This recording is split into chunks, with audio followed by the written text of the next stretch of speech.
But for the last, I think it's about 4 years now, I've been going around the country doing talks that were initially titled "Electric Cars Are Rubbish, Aren't They?"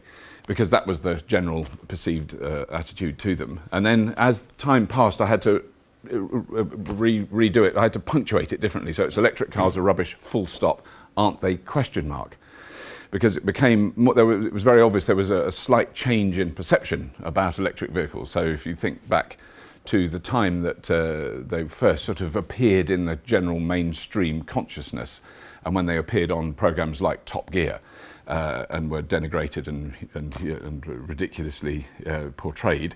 That was the general perception. You know, you're going to be driving along at night in your electric car with 2 children in the back, and it will just run out of batteries like that, boom, and you're stuck there, and it's raining, and there's no phone coverage, and you're doomed, and your children die, and you starve to death, and that's the end. And are you really going to trust that technology when you could have a diesel that's so much more reliable, because they never run out of fuel.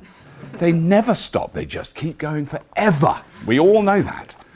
And so that was a kind of challenge, I thought. And so I thought, well, I might try and do something to kind of balance that up in a very pathetic, tiny, smidgenly little way, by talking publicly, by, explaining my own experiences. And now we're running which is, I'm very grateful to say, increasingly popular web series, a video series on YouTube and all those outlets, called Fully Charged, which is where I review cars. So I'm in a very lucky position, having been on old-fashioned telly for many years, that when I ring up, I don't know who, BMW, and I say I'm Robert Llewellyn, I play Crichton in Red Dwarf. That's what I start with. It's cheap, it's shallow, but the guy at the PR goes, "Oh God, I love that, I used to watch it with my dad. Brilliant, can I borrow a car for a year?" And so I've been very lucky like that. I've taken full advantage of that. And I feel scurrilous and cheap and shallow, but fuck it. Now I'm just going to check how many young people are in. I don't want to swear. I won't swear, I promise. You're very young. You won't have heard that word before. It's perfectly polite. So the way I normally start the talk is I say electric cars won't save the world, which is bloody obvious. They're not the answer to everything. They're not the perfect solution. They don't suddenly make driving green. The notion of a green car is an absurdity. You could argue, and I think after seeing the film I watched here last night, argue very forcefully that a bicycle is as green a technology as we can possibly produce. And I love electric pedal-assisted bikes because I'm old and I can cycle up hills on them. So I think they're a brilliant invention. But a car is not green. It can't be green because it's a car. It's made in a massive factory. It uses a load of materials that have to be dug out of the ground and treated and produced, and the batteries have an impact on the environment and all those things. The only big difference is when an electric car comes out of a factory, for the rest of its life, it gets cleaner. And when a petrol or diesel car comes out of the factory, for the rest of its life, it gets dirtier. And particularly in the case of diesel, much dirtier. And much dirtier than any of us thought. And I knew, because I knew a lot of people who worked in the automotive industry, that Volkswagen cheated their emissions. But they're not alone. They all did it. And it is utterly scurrilous. And the 3 groups of people we should all be angry and cynical and sceptical and rude about are motor manufacturers, the oil industry, and our governments. And they all work together. Those 3 groups of people are essentially the same groups of people that circulate between those 3 groups constantly. There are people in government that used to work in the oil industry, that used to work in the motor manufacturing industry, that now work in the government. That's very, very common. And it's common across a lot of fields, but it's particularly prevalent there, more so in America than anywhere else. It is worth remembering that. It's not a conspiracy theory, it's open, it's very easy to find out who worked where and what they do.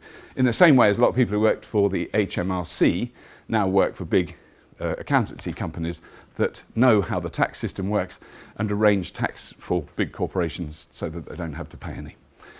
So those things are annoying, but what can we do about them? Nothing, but we can change the way we live. That's really my argument. And the way we consume things and our consciousness about those issues. So the reason I kind of fell into this is because I was working in California for a lot, making a program called Scrap Heap Challenge, which some of you probably saw. It was on Channel 4 for 10 years. But we made an American version called Junkyard Wars. Woo! Scrap Heap Challenge. Woo! We made an American version for 4 years called Junkyard Wars, and I did get paid. It's a cliche, and I've said this before, but I did get paid to stand up on the top of a pile of junk in a junkyard in a very grim suburb of Los Angeles, with dancers dressed as engineers dancing around the ground, and smoke machines and fireworks going off and glitter bombs exploding, and a huge crane with a camera on it swung round towards me, and I had to say, "In Britain we call it a challenge. In America, it's a war."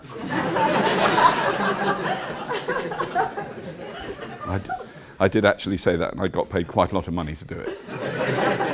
And I'm ashamed of that. But we were making. There was a couple of years where we made scrap heaps in America that were with British teams that we flew out there, and they built things in America. We tested them in America, and one of those was a team of two groups of engineers who built monster trucks. So you can't find a better antithesis of the electric vehicle than a monster truck. One of them, the guy who built it, who was from Doncaster, was very proud that it did a mile to the gallon. He thought that was brilliant. And they were ludicrous. So you know what monster, this stupid kind of redneck thing with the massive tyres that can drive over other cars and all that stuff. It's great fun. And while we were filming that, it was at a place called Ventura Raceway, which is in just north of Los Angeles, a suburb of north of Los Angeles, and it's a very hot day. And we were on what I think they call it a stock car track, which is basically a kind of big oval with dirt in it and lots of seats around it. It wasn't open to the public. And they were driving these monster trucks around, trying to drive them over cars and do all the things monster trucks do, and we were doing that, and we were filming that.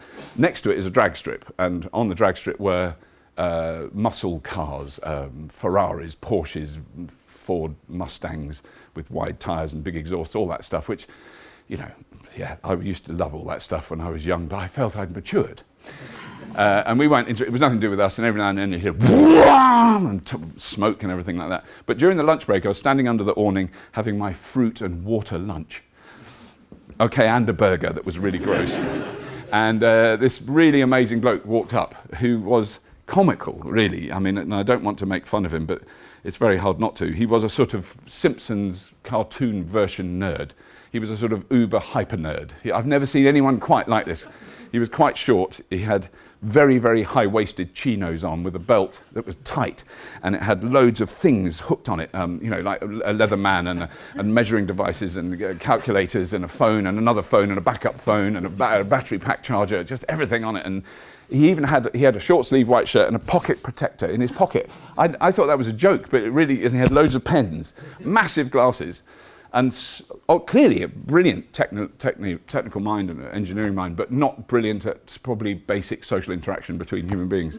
Because when someone's talking to you very enthusiastically and you can feel their nose tickling your cheek, you know they're a little bit too intense. But he wanted me to go in this experimental vehicle.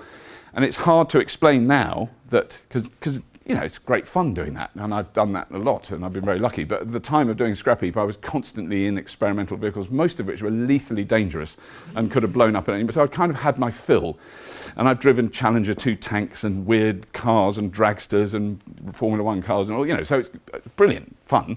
But that day when it was really hot and I just wanted to sit down and have a rest, I didn't really want to go in it. But anyway, I got talked into it. Walked over to the drag strip, small yellow, what looked like a kit car, two-seater kit car with a roll bar at the back, really dull looking, kind of annoying. Oh no, it's made of paper mache and they've got a lawnmower engine in the back. Why have I come to this? And I have to put on a neck brace and a full face helmet, and I get in the car and then the driver calls me Bob, and I get issues with being called Bob. I'm Robert, but I didn't want to say anything. I don't want to be rude. You okay, Bob? You ready, Bob? Oh, he's calling me Bob, it's weird. I had an uncle Bob who was just a bit pervy, so I've always had a problem with Bob, which is why Craig Charles calls me Bob. So I sat in this car and on this drag strip, and it was very quiet because there was no other cars running at the time, and I could hear birdsong. I always remember this very clearly. You hear birdsong in the bushes that were over there. And then suddenly, it went weird. I went dizzy, I felt nauseous because my eyeballs went around the side of my head and my arse stayed on the start line. Because that car did a 2.5 second 0 to 60. And I had no idea, had no expectation, there was no build-up, there was no vroom, vroom, vroom, there was nothing. It was absolute silence, and then it went like that, like being fired out of a gun. And I didn't know what this car was. It was an electric car. It was an experimental electric car built by the engineering team who don't get interviewed on the telly like Elon Musk. The engineering team who actually built the Tesla Roadster, the first Tesla car. This was 2001, and it was one of those experiences that, as a sort of engineering nut petrol head, grown up with that, I've learnt to drive when I was 11 in a go-kart that my brother and I built with a lawnmower engine. So it's been part of my life since I was very small. And to suddenly go in this, you got, I think, one of two reactions. My brother would have said, it's crap, it doesn't make any noise. I went, wow, this is really weird. How does that work? Because I thought an electric car was disability vehicle, milk float, forklift truck. That was it. And they don't go fast. Although there is now a dragster disability cart. It's worth looking it up on YouTube because it's terrifying. It's a guy sitting on a disability vehicle that he's tuned up.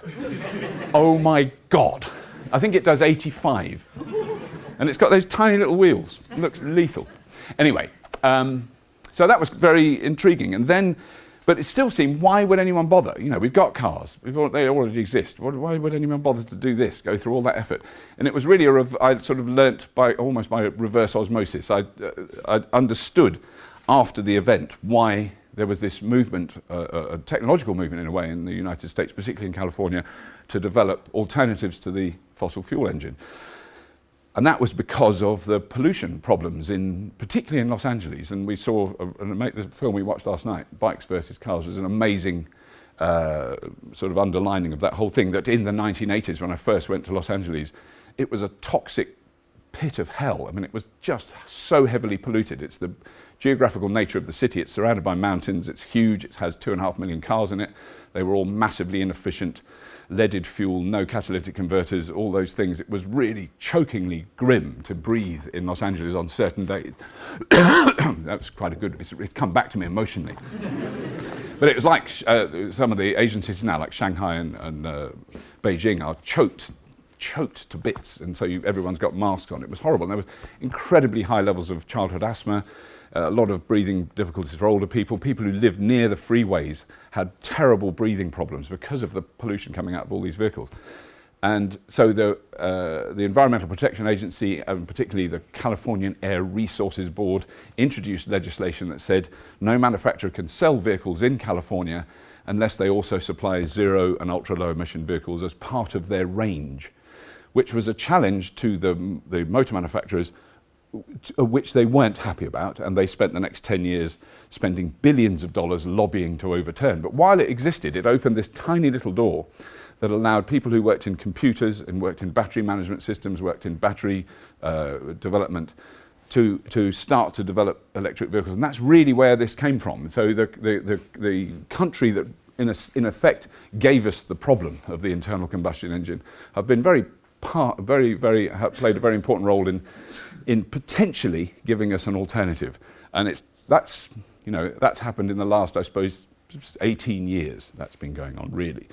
And it's very much come out of the computer industry, not the automotive industry. So Silicon Valley is now the place where really all the next generation developments in electric vehicles, in battery management, in increased battery storage is all coming from there, because they understood batteries because of making phones and laptops and iPads and all that stuff. That's where the understanding of how those batteries works has come from.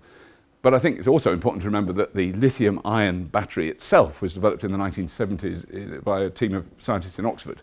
And it was a British invention that we made no money out of and didn't do anything with.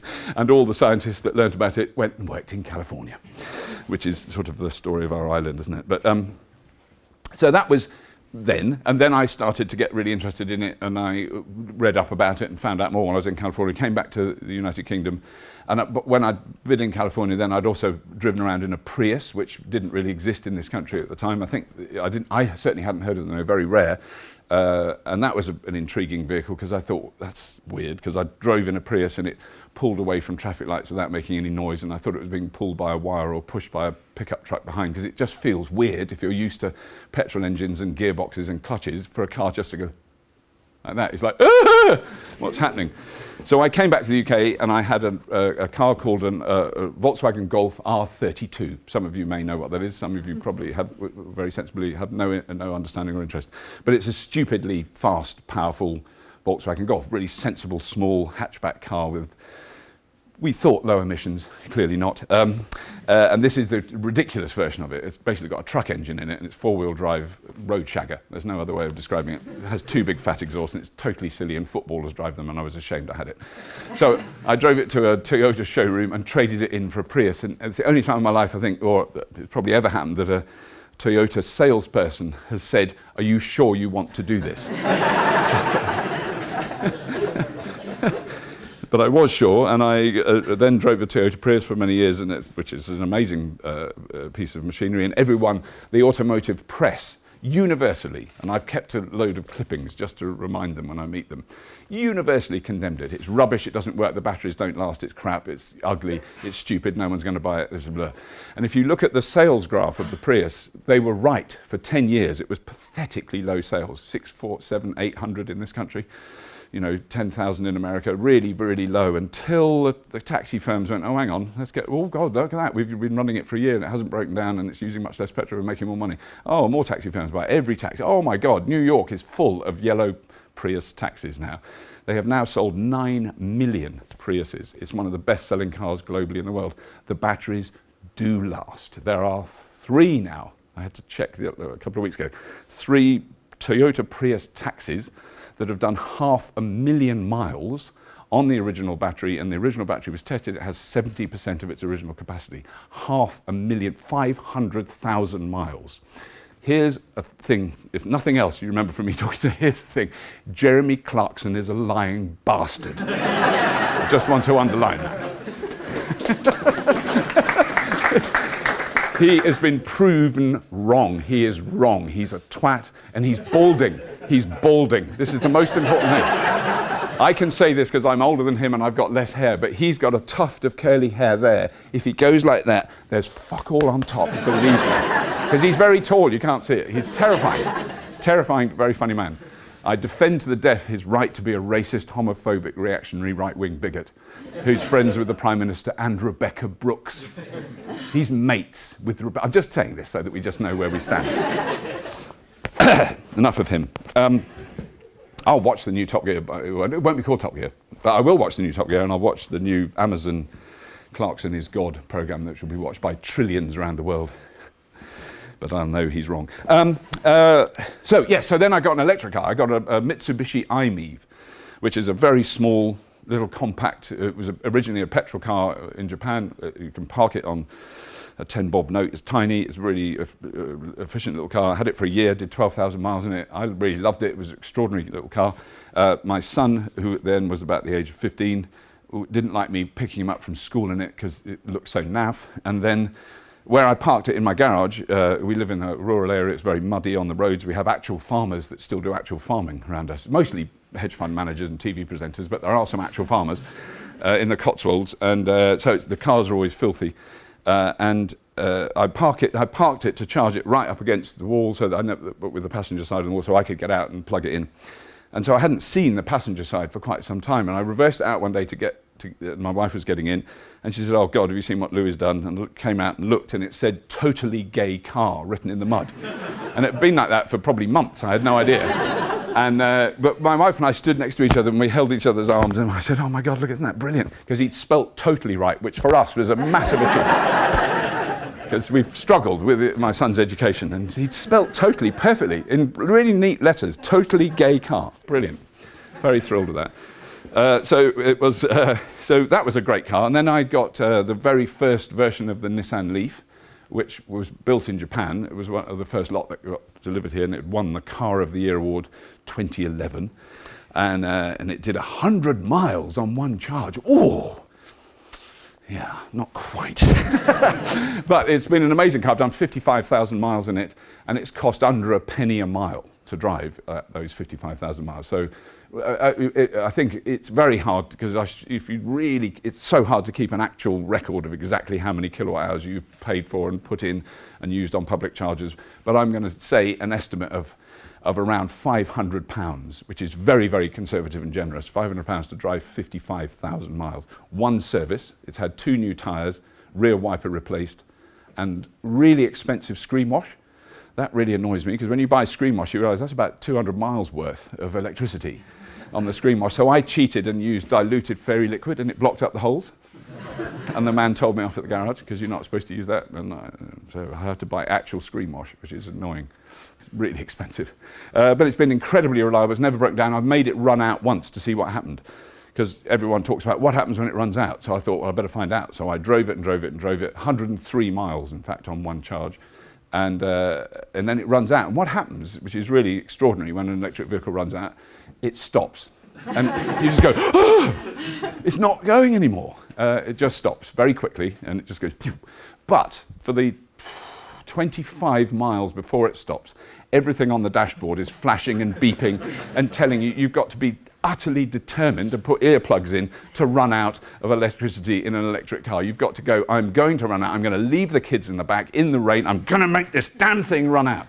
So it's warning you for a long, long time. And in the last 20 miles, it goes into what it calls turtle mode, and it only does 20 miles an hour, 25 miles an hour, no matter how hard you push it to extend the range of it that it can go. And I planned to run it out near a friend's garage who has a low loader and a truck, so that he could tow it, he could carry it home, and I could plug it in when I got home. And I thought, there's no chance I'm going to run out when I'm right near his garage. I was 500 meters from his gate when it ran out, which was like, thank you. So I didn't even have to phone him. I was like, Paul! And he is the most sweary, inbred Cotswold garage owner. I love Paul. He's an amazing man. He does a lot of swearing, but what's great about it is he doesn't regulate it depending on the company. So there's a lot of people with Range Rovers and Discoveries and big SUVs that live in the Cotswolds, and they take them to Paul because he's awfully good. No, he fixes his marvellous. But he swears. So this posh lady with pearls who goes to the Cheltenham races comes in, Paul, would you mind? There's something wrong with the Range Rover. It's a fucking piece of shit, that's why. To her, to the posh lady. No, I mean, I knew he does it to me, but he's brilliant. He swears at the posh ladies so much. And they go, I love him because he hates Range Rovers with an absolute passion. Not that there's anything wrong with the company, Jaguar Land Rover, amazing company, but that actual vehicle, I must admit, I've got a bit of a bee in my bonnet about. But, so, Nissan Leaf, absolutely brilliant. And then, when was it? January last year. So my wife is Australian. Both now our children live in Australia, which may say something about our parenting, that they've gone that far away. But they're living there presently. But my daughter was living there then last year, and she hadn't paid her rent. And she'd rung up to ask Mum if Dad could transfer some money because she'd got paid. I've got paid, I've been working, I've got paid, but I haven't got anything for the rent. And I heard her say in the next room, you can't keep doing this. Your father's worked very hard for you all your lives, and he deserves a Tesla. I heard her say that. And so while she was still on in the time it took, I'd got her iPad, I didn't use mine, her iPad out, and I ordered a Tesla.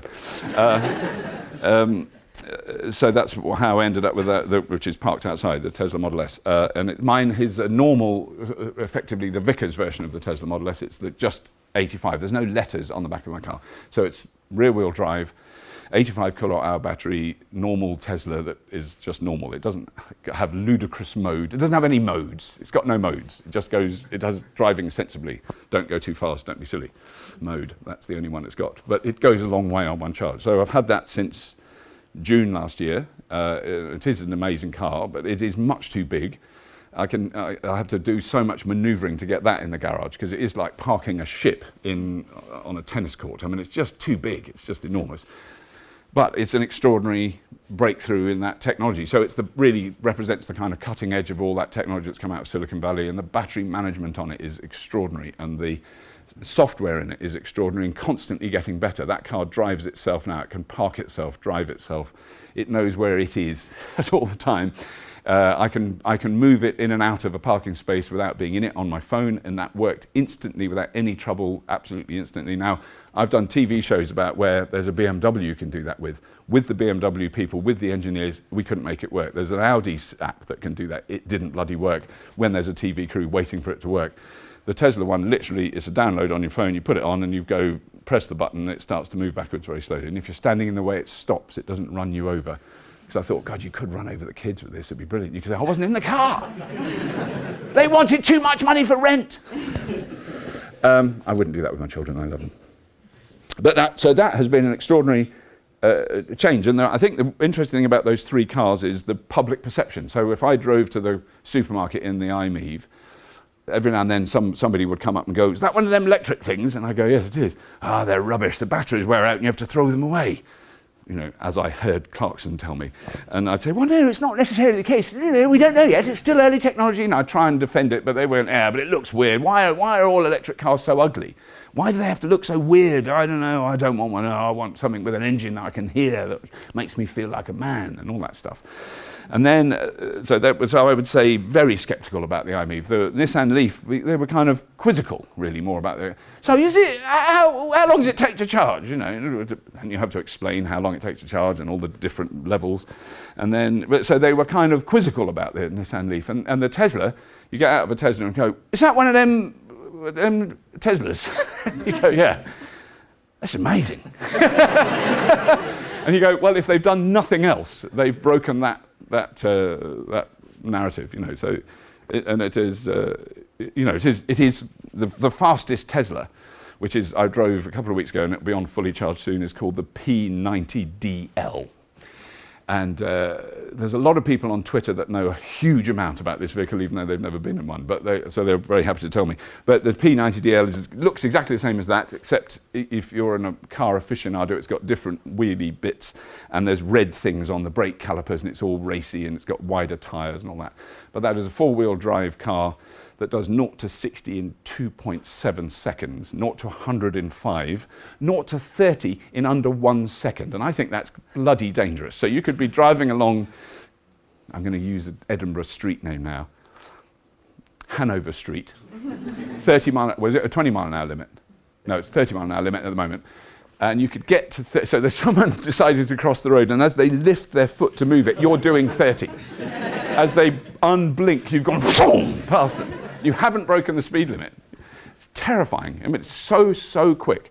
And I think it's utterly unnecessary. But what it's shown is there's 3 cars that I've seen in the list, and I'm sure there'll be people who can correct this, but there are 3 cars that everyone understands in the car world could beat it, 0 to 60, that are road legal, that you can buy and drive on a road in the UK that can go slightly faster, 0.1 of a second quicker.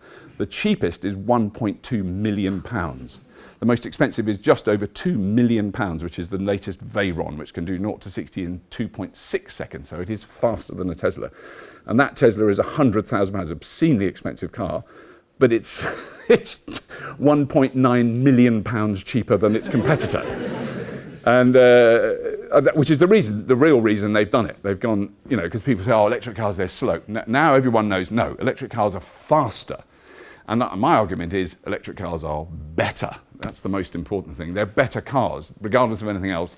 They just work better, they last longer, they go further, and they're hugely, in all aspects of the term, cheaper to operate, cheaper to run, not just in electricity, but not just in money for electricity, but in actual energy. They use less kilowatts of energy per mile than any petrol car ever could hope to achieve. And I mean, really, the more that I've got involved in this, the more I realise we don't have to argue for electric cars. I don't have to denigrate petrol or diesel cars, because they are proving themselves to be a failed and dated technology. Because one of the amazing bits of footage last night was of the number of cars that are increasing, not in Europe or even in the United States, but in the developing world, so in Brazil, in China and India. And it doesn't work. The idea of cities, where you build cities and there's millions of people living in them, and then there's a gradual increase in income and they become middle class and they can afford a car, it doesn't work as a system, because the city cannot cope with that many cars. There's not enough room for them. There's no infrastructure. You can't have the infrastructure to support them. There's nowhere to park them. There's too many of them. And it is a thing that you're seeing change within the automotive industry itself. There are enough people now in some of the slightly more intelligent manufacturers that are going, this model it's not going to work, it's not sustainable. When they launched the BMW i3, with a brilliant electric car that BMW have made, the advert wasn't the handsome man in mid-30s driving through an empty city, which is how they're always advertised, or a beautiful Scottish country road. It was images of the world with the numbers of people in the world and how many cars that could go up to, and that there isn't enough steel or rubber or plastic to make all those cars, and there's certainly not enough road to put them on. And this is a car company's advert doing this, and then it fades through to a row of hundreds of BMW i3s in a car sharing thing, which was actually in Seoul, in Korea. Because that's the only option, really, realistically. Because the two things I've learnt in the last 10 years are 90% of cars are not in use 90% of the time, which, if you think about it for a moment, is painfully bloody obvious. So there's all these big lumps of metal, these massive investments that we all make, that for 90% of their lives are sitting doing nothing. If your fridge only worked for 10% of the time, you'd be really pissed off, because your sausages would be mouldy. But you know, it's a stupid system. It doesn't work. It's not sustainable. It doesn't matter what's powering those vehicles. It doesn't matter where the power or the energy comes from. It's a daft system which we're really trapped in. We're all trapped in it. It's very difficult, and it's totally dominated our cities and our countryside with roads and the infrastructure to support those vehicles. And I think my dream, which I think will come true because it's inevitable, it has to become inevitable, is the concept of the private ownership of a car will belong to our generation, and it will fade from here on in. My son can't drive. He's 22 years old, can't drive, doesn't want to drive, isn't interested in driving. When I told him that I'd been in a fully autonomous car in Las Vegas last year, he's never shown any interest in any sort of thing to do with cars, which is fine. I'm very happy for him because he rides bikes and catches the bus, which is extremely sensible. He was really interested in that, and he wanted to see the footage of that. And it was a regular petrol car that just drove up to me, and I got in it, and it drove away, and there was no one driving it, and it was fully autonomous. And it still wasn't on a public road then; it's still not allowed. But that technology is being developed very, very quickly. And so, if you can imagine that, you know, by the time my son is my age, that he won't be a smartphone; it'll be a smart insert somewhere in his brain. I don't know where it'll be, up his nose, somewhere. And he goes like this, car, and there's a car there, and he gets in it, John's place, it takes him to John's place, he gets out, and that's it. That's his relationship with that car, has started and ended with that moment. And that car then goes off and does someone else. We could have 90% less cars in our lives and still use them in exactly the same way we do now, still benefit from them. Because I'm a keen cyclist, I've always liked cycling, I've never enjoyed cycling in heavy rain or in the winter. So I'm a softy cyclist. And I love being in a nice, warm, contained unit in midwinter at night in the dark when it's raining. It's really nice because I've cycled miles in the dark in the rain, and it's not fun. And I know there's going to be some cyclists in here going, I knew he was a scum, I knew it. But so, you know, I'm not anti-car, but I think that we've got to change the way that we had to change our relationship with them, and not let the car define who we are, but the other way around. Because that is one of the great arguments that I think is so weird. It's very male. There's some women as well, but mostly male. It was a neighbour of mine, because I'm afraid I live in that sort of area, who has a Ferrari. And when I had the Mitsubishi i-MiEV, he said, I like the technology, it's brilliant, but I just couldn't get out of that. What would people think if they saw me get out of that? This is a man who's my age, slightly more portly, balder, and he gets out of a Ferrari. What would you think if you saw a man like that get out? I said, look, mate, sorry, I'm going to be honest with you. When you get out of your Ferrari in a car park and people see you, they think you're a tosser. And he was quite upset. But the annoying thing about this hyper-wealthy is about 2 months after I got my Nissan Leaf, which he had a go in, he really liked. We went to his house, and outside there's a Nissan Leaf with a charger on the wall and a massive solar array in his orchard. You bastard! It's taken me 20 years to get to the point where I can do that, and he just went, yeah, I'll have like we'd order a pret-a-manger sandwich because we're being a bit posh. He just went, yeah, I'll have the Leaf and the solar things. Can you put that in? Darling, can you sort that? Thanks, bye. Okay, bye. He's a hedge fund manager, a proper one. And he's so annoying, and I hate him, but he's actually a really nice bloke. Isn't it difficult? Isn't it difficult when you meet people that everything about them you absolutely despise, and then they're actually really kind and thoughtful? Maybe it's just me, and I'm a wishy-washy, easily swept away liberal. But yeah, that's really the vision. When you've been in fully autonomous cars, one of the things you realise very quickly is, one, how crap we are at driving, human beings, all of them. Vettel. What's the Louis bloke? Formula One. Hamilton, thank you. Rubbish. He's rubbish. His reaction times are so slow. He's about a tenth of a second. An autonomous car reacts to a problem ahead of it in 1/100,000th of a second. It knows what's behind it, to the side. It knows what's coming round the corner that we can't see. I've been in a car in Las Vegas that was driving up to a junction, and a car jumped the crossing, so it shouldn't have carried on. It was set up, but that car has a sensor in the front of it, and this car has a receiver and a sensor. It knew the car was coming, it knew how fast it was going, it knew it wasn't going to stop. So my car stopped for no reason. There was nothing in front of it. It stopped, and the car went phew. And that is shows, and I couldn't see that car until it was much too late. So if I'd been driving the car I was in, it would have been hit by the other car, which is a demonstration to show. So once cars are interconnected and talking to each other, which they will do, which they do already, then they are so much better than we can be, which means that we don't have to think about it, and we don't have to own them. We don't have that responsibility in MOT and insurance and tax and that really annoys me now. I don't want any of that. I just want to be able to use them when I need them and not think about them when I don't, and not have car parks and be able to cycle down a street where there's no cars parked on the side of the street, because they don't need to be. Because when the person in that house wants a car, it just comes in, they get in it and they drive off. And I have one photograph of me in 1974. It's embarrassing to, well, no, I'm proud of the hair because I had a lot, but the clothing is a little bit embarrassing. There was some cheesecloth involved. And my hair was about down to here, and I'm standing in a place in Islington called Thornhill Square, which had two big squats in it, and in one of them, the most beautiful woman I've ever seen in my life lived in it, and that's why I was in the square. And she was about as interested in me as she was in probably dog poo. Wasn't a successful love affair. It was very one-sided. I don't think she even knew I was in love with her. But anyway, that's why I was there, and there was a sort of very forlorn picture of me standing on the street. What is fascinating, which I'd never even noticed before, is there's no cars in the street, because this was a poor area of London. And now, that Thornhill Square is bumper to bumper Range Rovers, Mitsubishi Shoguns, Audi, massive fat Audis with massive exhausts, because it's an incredibly wealthy area. If I'd have known to buy a house there somehow in 1972 for 800 quid, it would now be worth between 2 and 4 million pounds. So it would have been a very sensible investment. Anyway, I'm old enough now I didn't even know, because when you're in that world, that's just what it was like. Of course, there were no cars there. No one had cars. There's a Ford Anglia. For the older members of the audience who remember the Ford Anglia with the weird rear window that went in. That's the only car in the picture. And there's a great long row of pavement and road that's just empty. There's just nothing in it. And that's in the 70s, so it's extraordinary.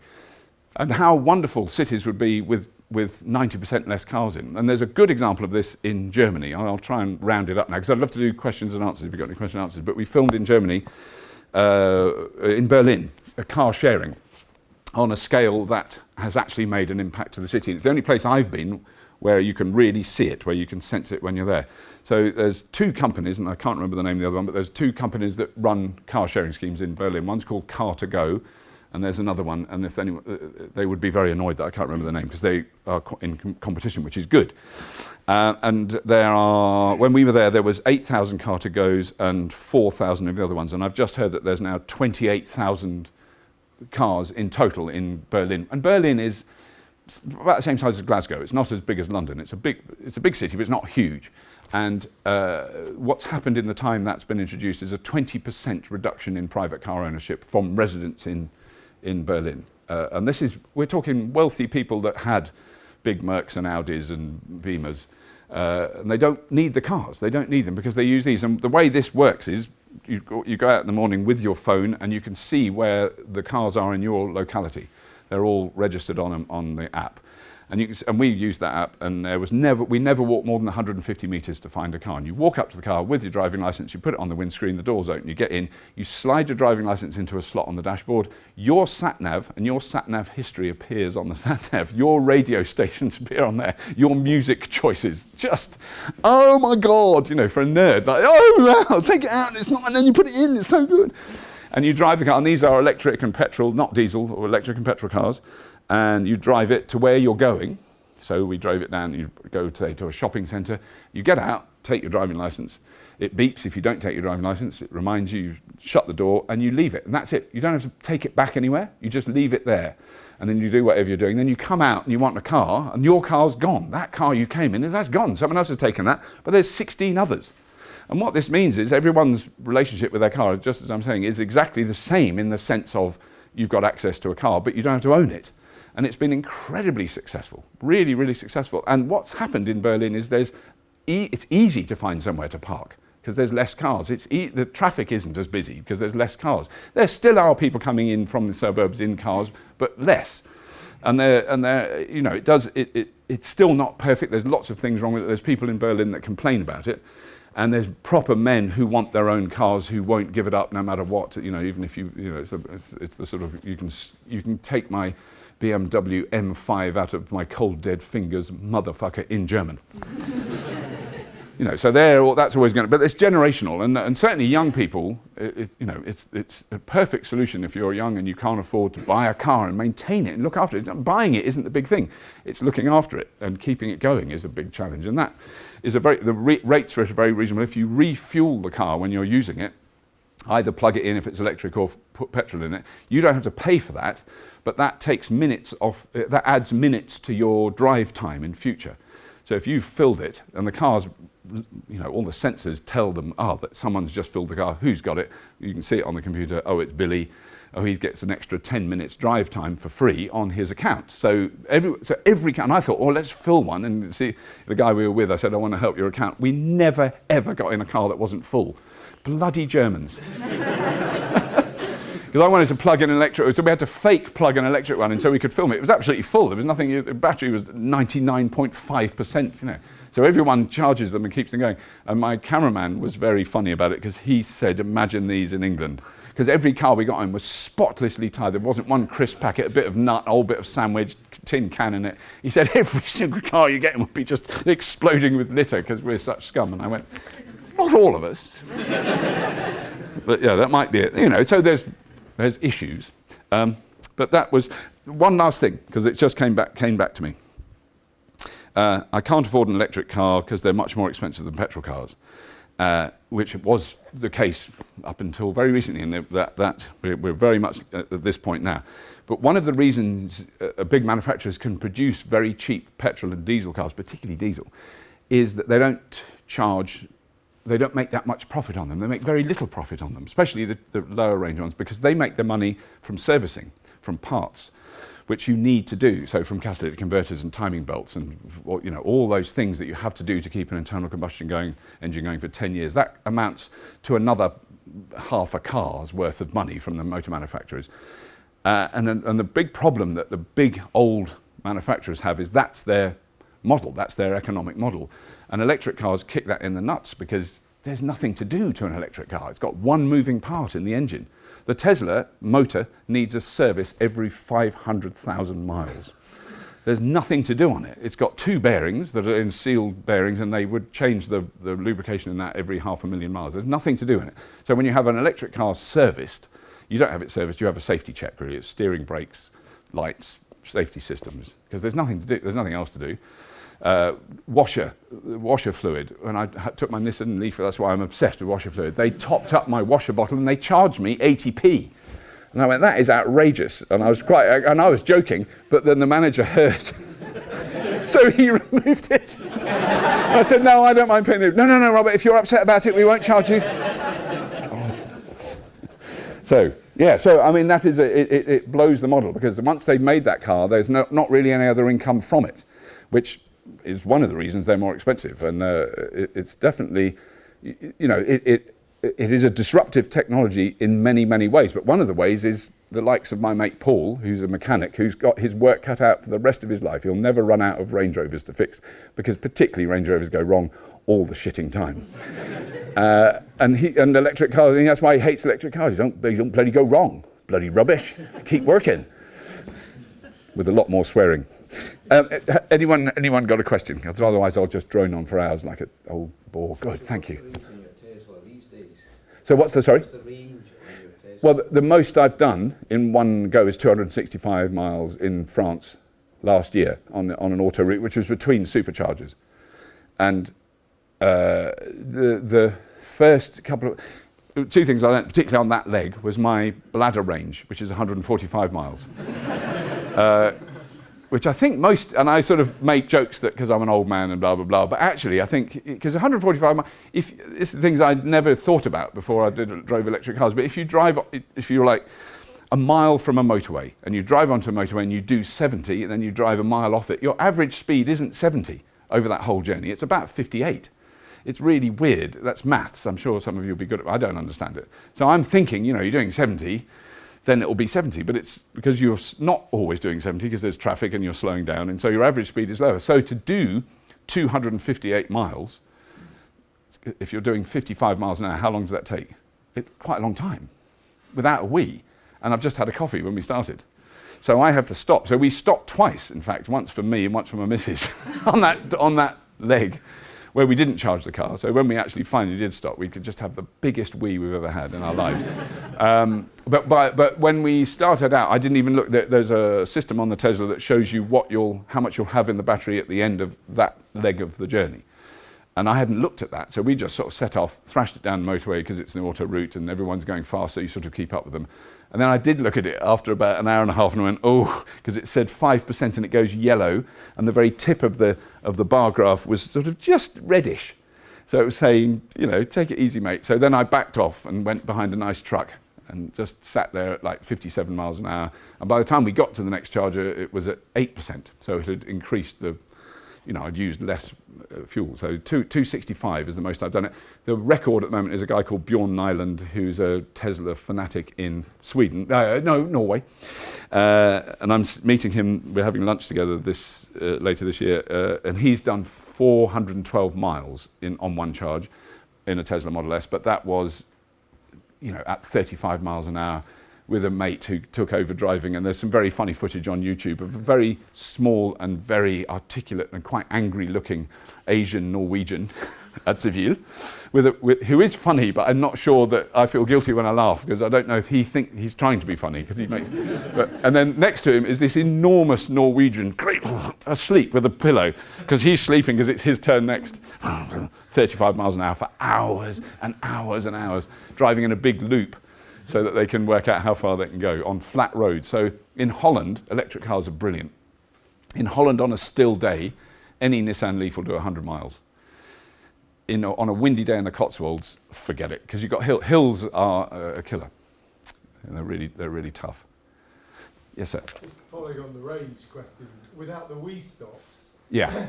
How would you plan your trip back to the Cotswolds? Oh, I see. Well, one of the... Whenever you go back yeah. here. Well, one of the things I didn't know it did until because I'd driven quite a few Teslas, but for like test drives where you drive it for an hour, so you have no idea of the real experience. So and I didn't really know this about the Tesla, but when I sat in it at home, I put the address. We were going to Italy, so I put the address in Italy.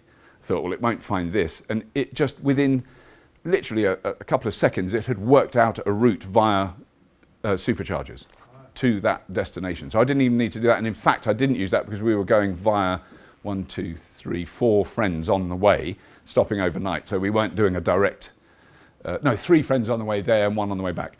So we weren't doing a direct route. So we had to sort of alter the route. But I mean, it works that out. So it tells you can make it between here and here. And then if you're on them, say you're using the sat nav, so I could be at home and I'll put the Tesla supercharger at the airport in Edinburgh, and it won't let me do that because that's too far from me. And then it tells you where the other ones are on the route. So they're not highlighted on the map. They're faded out. You can see them, but they're faded. So I know I can get from home to somewhere just south of Brussels. There's a supercharger. If it's really full at home, I can get to that one because it doesn't count the Eurotunnel. It knows that you're not driving in that bit. So if you say it was you're at 5%, we actually had lunch then, and we left it for an hour. And by the time we got back, it had switched off. So it was actually too long. So the quick, easy way of describing it, because the Tesla does that very well, is if I plug it into a 13 amp wall socket, square pin wall socket like we have in this country that you boil a kettle with, it adds about 5 miles range in an hour. So it's really, really slow. So if you plug it in for an hour, you've added 5 miles. So if you're desperate to go somewhere, that's a really bad idea. And I have a wall socket at home, which is 32 amps, which is the same as your cooker circuit, which is a 7 kilowatt outlet. And if I plug it into that, it's adding about 24 miles an hour. So if you think then if you plug it for 8 hours overnight, that's sort of filled it up pretty much. And then the rapid chargers that you see on motorways that were run by Ecotricity or Charge Your Car, or there's different companies that do it. And that's got a big fat connector called a CHAdeMO. If you plug that into a Tesla, which I've not got an adapter that does that, that will give it about 150 miles range in an hour. So that's much faster, that's 50 kilowatts. And if you use a Tesla supercharger, depending on how empty the battery is, it really is very, if it's say at 80%, it's slow, because it's dangerous. You can't fill the battery quickly. But if it's very, very low, it will charge it, and that happened when we were down to 8%, at about 550 miles in an hour. So way more than the battery can take. So it takes about, generally I use a supercharger for about 20 minutes, because that will give me so much more than I need, that you've got a massive margin of safety in case there's a road closure or a diversion or whatever. So the superchargers really have transformed, particularly in the United States and Europe. I mean, in Norway, Sweden, Denmark, Germany, there's Teslas coming out your ears. There's so many of them on the roads there, particularly Norway, and that's their biggest market outside America is Norway. And in California, there are you see Tesla queues on the streets of in the traffic. It's just, I don't know how many they've sold there, 40,000, 50,000. So they're very noticeable. And they've decimated the market for Audi, BMW and Mercedes in California, and which is why, oh, quelle surprise, Audi, BMW and Mercedes are now all launching fully electric cars. Do you ever have to queue for the chargers? I have done once in between Los Angeles and Las Vegas. There was 12 stalls and about 40 Teslas. And that's because it was a load of tech nerds from Silicon Valley and Los Angeles going to Las Vegas to the Consumer Electronics show, which I was on my way to as well. And we had to wait probably an hour there to plug in. So yeah, that was the most extreme.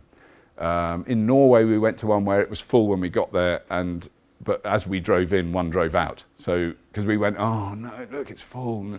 Oh, okay. So, I mean, it's certainly an issue, and it has to be. Well, I think the notion of charging an electric car with wires will be eventually as dated as the notion of burning fuel in a compressed container that pushes a piston that drives a crank. That it's induction charging. So I was in a car park in Germany with Volkswagen, because they do make amazing electric cars, and I won't mention the diesel.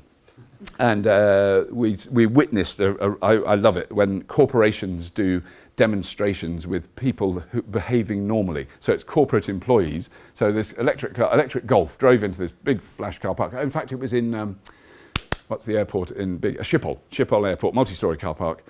And we were all given a canapé and a glass of natural mineral water. And then we watched this Volkswagen Golf drive in, and a man got out on the phone, and he just walked away, slammed the door, and he did casual walking like that, talking on the phone. And the car went blip, blip, the wing mirrors folded, and it drove off on its own. And it drove right round the car park to the other side where there was another man on a phone walking and not looking where he was going and doing proper acting like that. And then the car stopped when he was in front of it and waited till he'd gone out, and then it drove into a car parking space that had an induction plate on the floor, and immediately the car went over. We all ran over. There's lots of journalists there. We watched inside, and it went beep, beep, and it started charging. So no one did anything, no one plugged anything in, no one moved anything, undid a door or anything. So induction charging is a very rapidly emerging technology that is that the people who are obsessively keen on it, which is big companies, are talking about putting it in roads, so that as you drive along, you're taking a charge. And there is one long-term plan to do a non-stop race for 24 hours with electric vehicles that have two drivers, so they just keep going for 24 hours flat out on a track which has induction charging, because it's like Scalextrics. So if you don't crash, it doesn't stop. You don't have to refuel it. And they would have, one of the arguments for that is you have much smaller batteries, much lighter, cheaper, smaller batteries, because they don't need the range. They need the range to get you from the induction charged main road through a couple of side streets to your home. You don't need it. You don't need a wire where you park it outside your house, because it's got a plate that charges it. And that technology works now. It's the same as electric toothbrushes and phones that can charge by resting them on a plate. It's the same thing, and there's a gap between the two. And when we went to the launch of some of that technology, it was a Daily Telegraph journalist, who will remain nameless, who is an inbred moron, who said, what if a kitten or a child crawls under the car? It'll be cooked. And you go, why do you come up with these bloody headline stories? It's going to be the coldest winter ever. It wasn't, it was quite warm. But and the guy, you could see this, the engineer who developed this stuff went, oh God, I've got to start from such a basic level. Because basically if you put anything between the plate and the two plates, it switches off. So you put a kitten under there and it walks across it and it comes out the other side. And that's one of the problems, is if there's litter, it won't work. So if there's a tin can on the side of the street and there's an induction charging plate, because it can be under concrete or under tarmac, it doesn't have to be on the surface, then that will throw it and it won't charge. So you've got to, before you park your car now in the future, it's a pain. You've got to sweep the bloody street. It's outrageous. Yes? Yeah, you said you plugged your car in on a 13-hour socket and it charges over an 8-hour period. Oh no, 20 hours in the Tesla, yeah. Ludicrous time, So yeah. if you do the maths on how much that's going to cost you to charge your car at 15p a unit, Yeah. that's more than you pay on petrol and diesel at the moment. It's about twice the price that you're supposed to pay. Well, there's two things. One, I agree okay. that you're getting free power when you charge on some of the sockets Yeah. and places, which does help at the moment. But when this goes worldwide, And also, you're paying full price. and all the charging, even Ecotricity, which has never charged for it, will start charging this year. They've got to. They can't run a business. I would say 90. There's an issue there. There is a I can't. I'm really bad at maths, but you can't. Okay. Well, can you drive a petrol car for about a penny a mile? no. No. So I know You can't run an electric car for a penny. I pay 5.2 pence a kilowatt hour at night, and my car switches on at 5 past midnight and switches off at You're 5 on to 7. economy 7 or I've got economy 7. Yeah, exactly. The majority of folks don't. Well, they bloody well should. Because particularly if you've got, anyone with an electric car immediately goes, I want economy to, no, and if their supplier says we don't do it, they'll go, well, I'm changing suppliers. So, and not only because of the cost, but because of the overall health of the grid. So if you look at the grid's bust if we all buy an electric car tomorrow. it wouldn't cope. But if a million people had electric cars and they only plugged them in at night, the grid would actually improve. Because at the moment our grid does this. And that is a catastrophically difficult thing to deal with, those two differences, the peaks and the troughs. And what the National Grid are so keen on is to fill in what they call the bathtub effect, which is the low point, because then they don't have to freak out about turning off wind turbines. Because that's the thing, when the wind turbine isn't turning, it's not because it's broken or they don't work. It's because there's a guy at the National Grid who's gone, Jesus, look at all this bloody electricity that the wind turbines are making. We can't deal with it. There's nowhere for it to go. Turn the bloody, and they just turn the blades and they stop turning. And that's, the problem with wind is it works. That's genuinely the problem. The problem with wind turbines is they bloody work too well and they make electricity when we don't need it, and we need to find a way of using that electricity. So that's why electricity is... About the road system. I beg your pardon, say again? You're saying about this great magical power system on the road. Yeah, Right now, we can't fill in the potholes. for the balls, I know. The problem, I think, between the vision and a shared vision is Yeah. for grandchildren to be doing exactly Yeah. Hollow Bob and the car Yeah. and whatever, or Daisy or Scarlet, as in our case. What we've got is an issue. The car had a whole industry connected to it that people could make a living out of. Yes. So a petrol station every couple of miles, Yeah. etc. Who's going to pay for the charging between the vision of the roads and the actual practicalities, or maybe Yeah. at a supermarket or somewhere like that? But where is the investment going to come from that doesn't immediately have a return? I can see the National Grid Yeah. buying into that whole idea, because I worked for Scottish Power Right. for 27 years, so I know about power stations, and I used to put in a thing called the radiators with the bricks in them. Right. Yes. Night storage heaters. On Yeah. At night, it was magic. And Yeah. in the morning for 5 minutes it was water. It's really warm. Then in the afternoon you're freezing. Yeah. So, and then I took them out as well. That Yeah. was the other. So I was in the arbitration. It was Yeah. the industry. I made my living out of it. Yeah. What I'm really saying is that we need to get pressure, maybe from here, but from other people, to make it happen. And that's the movement that's going to come.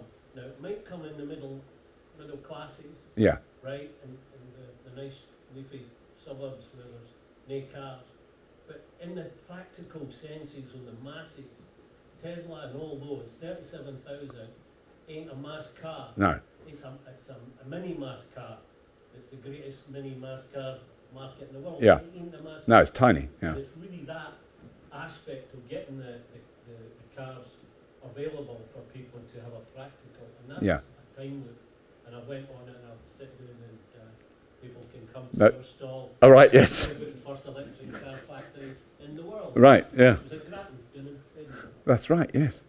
I think you're absolutely right, and that then the only argument that works for me with the Teslas is the argument with my grandfather, who was in the First World War, who was a milk delivery man from the Forest of Dean, who would have been at one point going round the village in his horse-drawn milk delivery cart, and a gentleman would have driven the other way in a Bentley. And my granddad would have looked at him and gone, "Rich bastard," and I'll never be able to afford one of them. And that because they were ridiculously expensive cars then, and it was only rich people could afford them, and there were very few on the roads. And the fact that those rich people bought them then meant that they could develop other ones. So the argument that Tesla uses, they did the expensive cars first so they could do the cheaper ones next, and then the cheaper. So they've just launched the Model 3, which is cost less than half what that car costs, over 200 miles range. And it's been greeted with such absurd enthusiasm from Tesla fanboys that they've effectively sold. I mean, they're saying sold. They've had deposits now for 238,000 people have put down £1,000 or euro or dollar deposit to book one of these cars. They haven't started making them yet. They won't start making them until next year. The first ones won't be delivered till the end of next year at the very earliest, and they won't be in this country till 2018. But so there are signs that there is a genuine sort of sea change of interest in doing that. But you're absolutely right. What they are is a catalyst for other manufacturers. They've pushed other manufacturers into having to start to think about these things, and not, as opposed to governments imposing legislation like they did in California.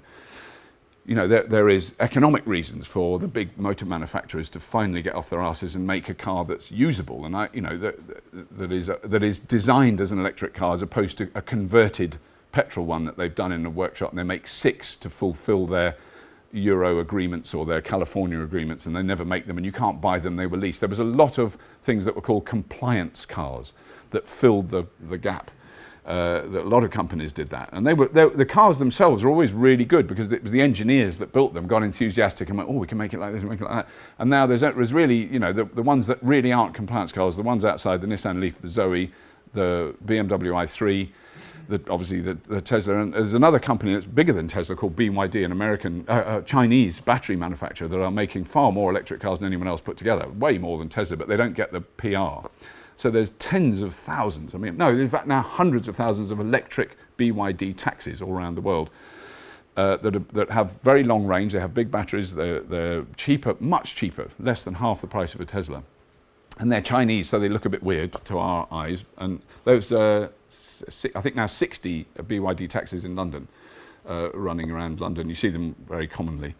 And it's going to be incremental and generational, this change. It's not going to be overnight. It's not going to be suddenly. But one of the key things I think about potholes is, if you had 90% less cars on the road, I think you'd also have 90% less potholes. You'd have 90% less road. That's what I would love. If there was 2 lanes, if the M6 was 2 lanes, literally, and the rest of it was put over to Market Gardens, the land we've shagged up building these stupid great motorways. It's 2 lanes. You'd get the same amount of traffic down if it was autonomous vehicles, because they'd be this far. It's basically trains. Trains where your carriage goes to your house. That's how to think of it. It's train lines. And I'm talking my children's adulthood, that might happen by. But just imagine if we could reclaim the vast infrastructure of really ugly shit. I mean, let's face it, the roads aren't pretty. If you live near a motorway, you're not going, "I'm so glad we've got that out the window. It's beautiful." This massive flyover with trucks.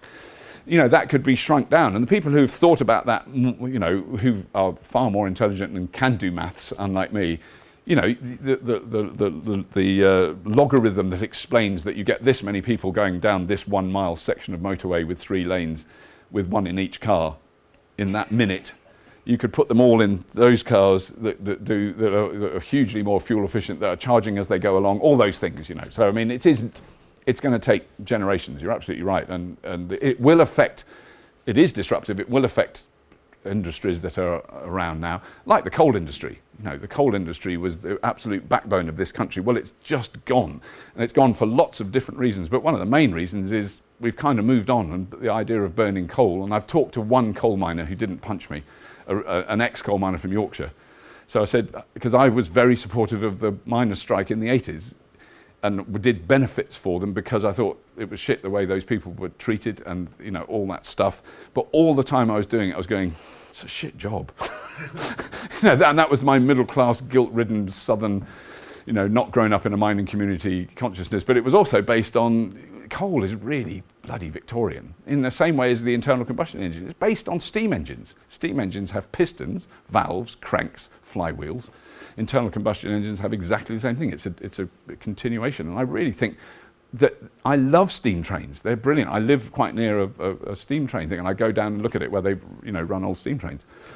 And I think I want to live near a place where, God, if you head down the road, they've got internal combustion engines? No. Yeah, they run. Vroom, they make a noise. Oh, I want to go and see. Brilliant. That's where I want internal combustion engines. They've got a Ferrari. Have you ever heard of that? No, what is it? It's like a car with an engine. Ew! It's really cool. Makes a load of noise. Is it fast? No, it's not fast, but I mean, they look really amazing. It's made me want to live a bit longer, because I'm getting on a bit long in the tooth. And, you know, it's very easy in the current climate with all the things going on in the world to go, God, I think I'll cash in with chips, spend the children's inheritance on drugs and Russian prostitutes and leg it, you know, but I don't want to anymore. I want to be alive when there's the first fully autonomous electric vehicle driving down the M4 in its special autonomous vehicle lane that the government has given to the middle classes. If you're that would be the great one. I want a tax avoiders lane. So everyone who's got 10 million quid in the bloody Seychelles or wherever it is gets a special lane on the motorway. But it has got lots of rocks next to it that you can throw at the fuckers as they go past. I don't have it. I've been asked on Twitter so many times, have you got offshore investments? Like, what do people think? That if you work on the telly, you're automatically a fucking millionaire. Oh my God. No, I don't have them. I should shut up, shouldn't I? Have I gone on long enough? Well, you didn't. One more question then. Oh, go on, one more question. Yes. So you were mentioning about in Germany the car sharing stuff kicked off, and in the UK it hasn't really yet. Just wondered what the differences are between the two and how we can encourage it in this country. Well, we talked about this a bit last night, and there was someone sitting about where you were who got really angry because there is car sharing in Edinburgh. 159. There's 159 cars in Edinburgh that you can share. I've never seen one that isn't parked in the same space.